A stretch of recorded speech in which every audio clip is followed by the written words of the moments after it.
Ingat ya, tapi saya tidak ahli bahasa Inggris. Bekerja ini katanya teamwork. Iya tuh. Iya bahasa Inggris tuh. Tidak bisa membanggakan diri seorang. Iya kan? Kun kal yaden wala takun kal ainen. Ini yang silaturahim. Bekerjalah kamu seperti dua tangan, jangan seperti dua mata. Tangan saya sama dengan badan saya, Pak. 70 tahun kurang 2 bulan. Sekarang. Tapi tidak pernah bercakap gontok-gontokan cik Pak Kepala tadi. Jangan ada jawab nang gontok-gontokan. Iya kan? Kalau gontok-gontokan tu sama jual lu kinci, Pak. Ada penumbuk padi lama kinci berputar jual ye. Di antaranya mua ke kinci itu lah sapakan di sini. Awak japui.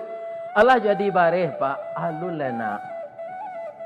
Ambo perhatian alu kinci itu ba amang